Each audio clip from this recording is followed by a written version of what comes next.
Gândește-te la o dimineață în care soarele răsare printre zidurile roșii ale Medinei, aruncând o lumină aurie asupra piețelor care se trezesc la viață. Ești pregătit să pășești pe străduțe înguste unde te lași purta de un vârtej de culori și de sunete ce te cheamă și te inspiră? Aici fiecare colț ascunde o comoară. Sucuri vibrante se întind în fața ta, iar meșteșugarii și talează măestria vânzând obiecte făurite de mâinile lor, obiecte de iluminat din metal prețios și mirodenii care te fac să te simți în un basm ce a devenit realitate. Arhitectura uimitoare a palatelor par să spună povești din vremuri apuse, amintind de bogăția și splendoarea istorică a acestui oraș. Fiecare loc este o poartă către trecut, invitându-te să te pierzi în visuri și amintiri străvechi. Aici, în grădini celebre, poți scăpa de agitația orașului și te poți lăsa purta de meditație în aerul proaspăt și aromatic. Mormintele Saadinei, cu moscheile celebre din zona centrală a orașului, ce parcă sfidează cerul, te încântă cu liniștea lor profundă. Totul te îmbie să te oprești și să meditezi asupra frumuseții și fragilității vieții. Din zona atelierelor de vopsit pielea, unde mirosul este pregnant de la distanță, la farmecul riadurilor care te odihnesc cu adevărat, fiecare pas de aici din Marrakech se transformă într-o poveste, iar fiecare colț descoperit e o invitație de a te cufunda în magia contrastantă a acestui oraș, urându-ți bine ai venit în Maroc, bine ai venit în Marrakech.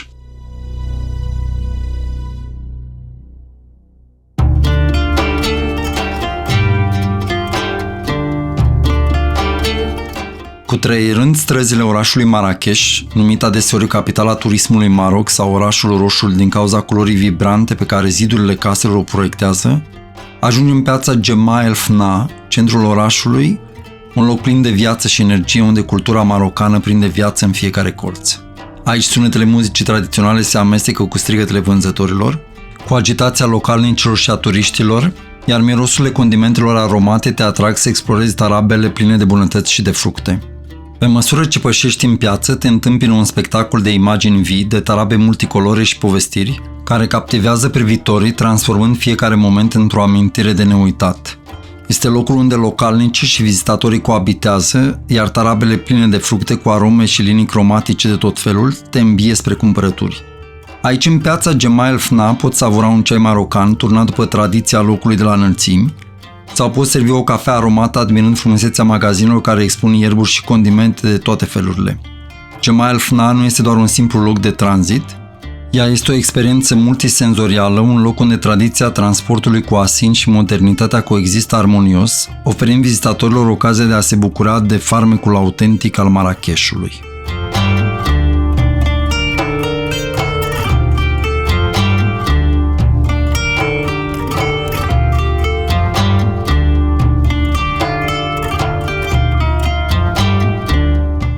Înconjurată de aproximativ 19 km de metereze construite în anul 1122, Medina din Marrakech este un sit al patrimoniului mondial și poartă numele întregului centru istoric al orașului.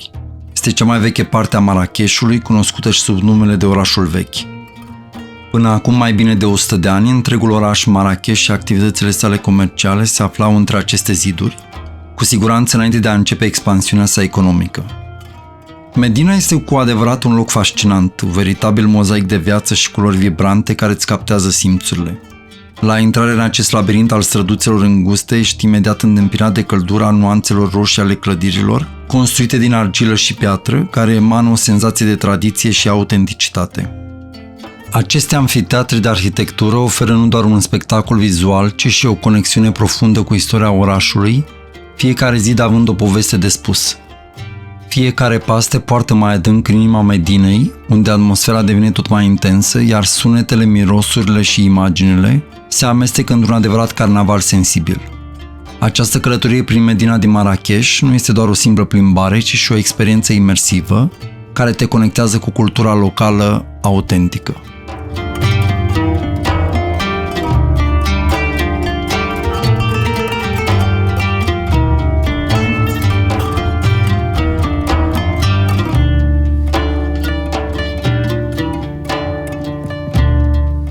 Dar Medina nu este numai despre ziduri roșiatice sau clădiri istorice, ci și despre multitudinea sucurilor prezente în arealul său.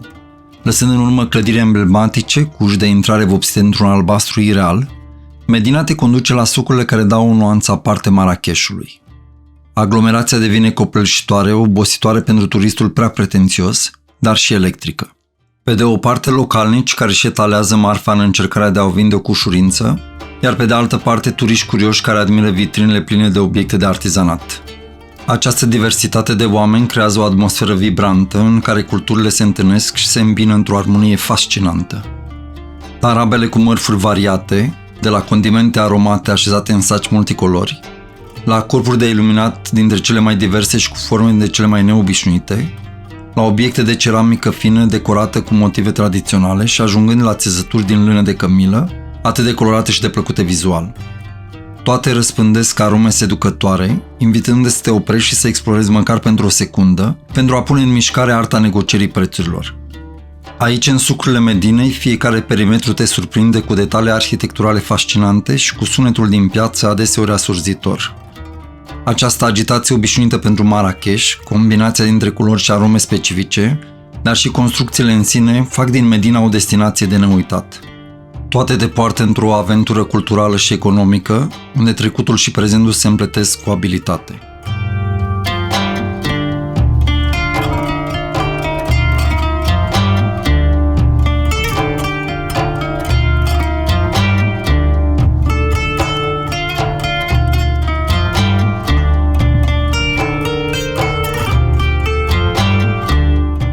Moscheea Kutubia este un alt reper principal din centrul orașului Marrakech. Ea a fost comandată de califul Almohad Abd al-Mumim la scurt timp după cucerirea orașului în 1147. Cu toate acestea, structura care se află astăzi a fost finalizată sub domnia nepotului său în jurul anului 1199, în urma unei reconstrucții absolut necesare. Renumită pentru minaretul său înalt de 77 de metri, care a servit drept model pentru Giralda din Sevilla și turnul Hasan din Rabat, Moscheea Kutubia este o capodoperă a arhitecturii islamice. Caracteristicile sale de design includ un amestec de blocuri de gresie, arcadele tradiționale potcoavă și o cupolă cu nervuri.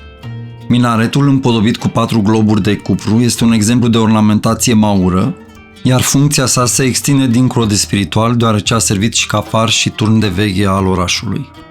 Moscheea Kutubia a jucat un rol central în viața religioasă a Marrakechului timp de secole. Ea a fost un punct central pentru adunările comunității, iar curtea sa spațioasă poate găzdui până la 20.000 de credincioși. Deși nu poate fi vizitată în interior de cei ce nu sunt de religie islamică, spațiul exterior îi poate oferi turistului suficiente indicii asupra măreției sale. Astăzi, Moscheea Kutubia continuă să inspire admirație prin frumusețea și amploarea sa, închipuind secole de istorie marocană și tradiție islamică. Rămâne un simbol profund al identității orașului și al legăturii sale neîntrerupte cu trecutul său medieval.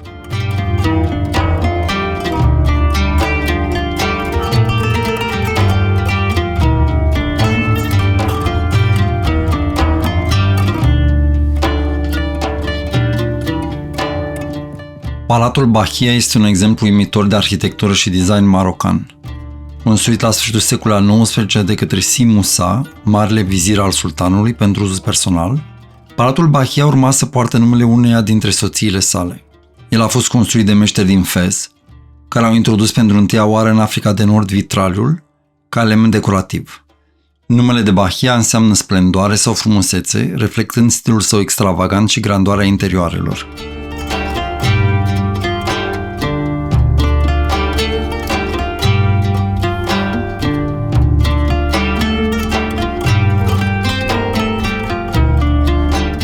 Fiecare zonă a palatului are un design unic și detalii arhitecturale care sunt caracteristicele stilului islamic. Interiorul palatului este unul impresionant, fiind plin cu stucaturi ornamentale și mozaicuri viu colorate în verde, ocru și albastru, care se armonizează perfect cu întregul decor. Camerele decorate cu motive florale și geometrice reflectă măestria artizanilor marocani și invită spre meditație. Arhitectura palatului este gândită să maximizeze lumina naturală, cu feronerie care permite razelor de soare să pătrundă în interior, creând un joc de lumini și umbre.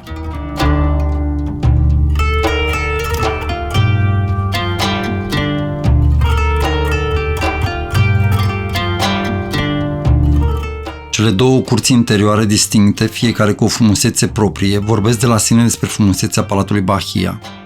Prima curte se remarcă prin pereții săi albi, care emană o atmosferă de puritate, dublați și accentuați de linii albastre elegante. În centrul acestei curți se află o fântână arteziană care adaugă un element de serenitate și rafinament, reflectând jocul luminii pe apă și creând un spațiu perfect pentru relaxare.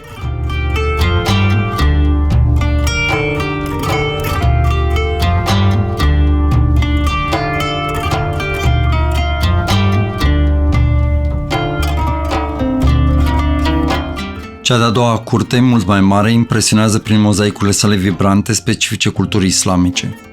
Aceste mozaicuri complexe, cu motive geometrice și culori strălucitoare, transformă această curte într-un loc fascinant, unde arta și tradiția se împletesc armonios.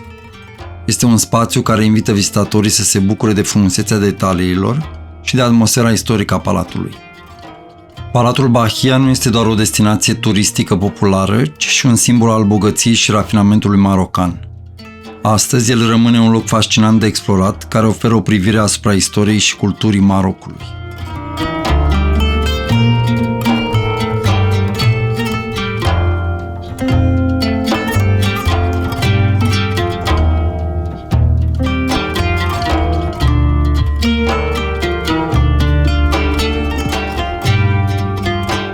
Mormintele Saadine au fost construite în secolul al XVI-lea de către sultanul Ahmad al-Mansur, al treilea conducător al dinastiei Saadine.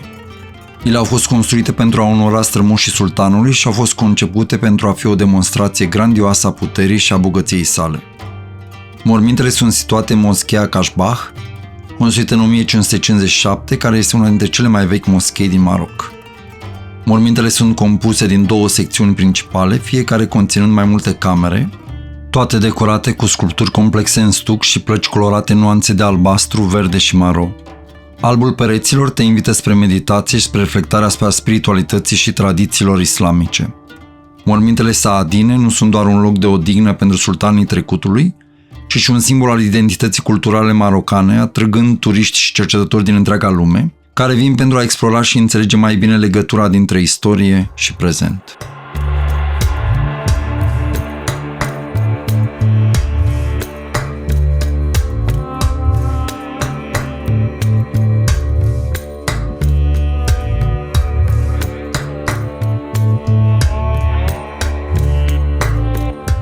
Un alt punct al obiectivelor din Marrakech le reprezintă grădina Majorelle. Această oază de liniște și frumusețe în inima unei metropole vibrante amintește de artistul francez Jacques Majorelle, care a fondat această grădină în anul 1924. Grădina este un exemplu fascinant de fuziune între natură și artă, între liniște și frumusețe, între odihnă și recreere. După o perioadă de neglijare, grădinile au fost restaurate și revitalizate de designerul de modă Yves Saint Laurent și partenerul său Pierre Berger, care au achiziționat proprietatea în anul 1980.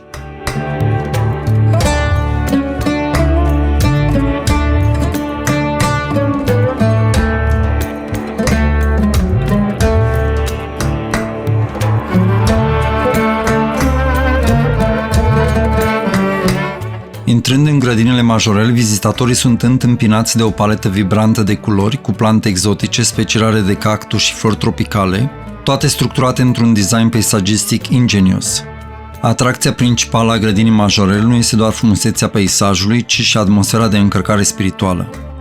Mii de vizitatori vin anual să se bucure de liniștea și splendoarea acestui loc, făcându-l un loc ideal pentru meditație, fotografie sau pur și simplu pentru o plimbare relaxantă, într-un oraș unde adeseori haosul și mirosurile grele sunt la ordinea zilei.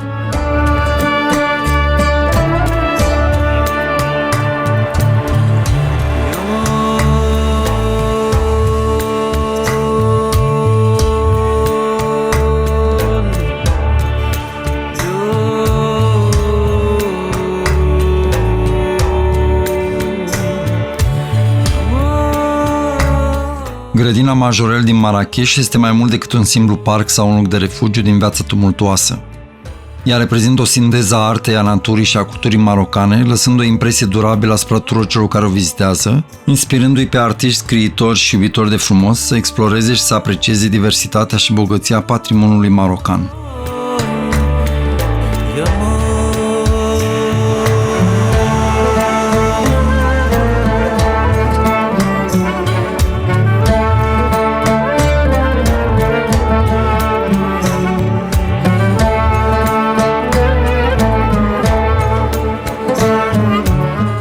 Culoarea albastră intensă, cunoscută sub numele de albastru majorel, dublată de galben și albul pur, este omniprezentă decorând vasele și clădirile grădinii și oferind publicului larg un contrast splendid cu verdeața luxuriantă. Grădina Majorel nu este doar un refugiu pentru plante, ci și un sanctuar pentru artă și cultură. În incinta acesteia se află muzeul dedicat istoriei și culturii berbere din Maroc. Spațiul muzeal adăpostește o colecție impresionantă de artefacte berbere, țesături și bijuterii, oferind vizitatorilor o privire mai profundă asupra moștenirii culturale a regiunii.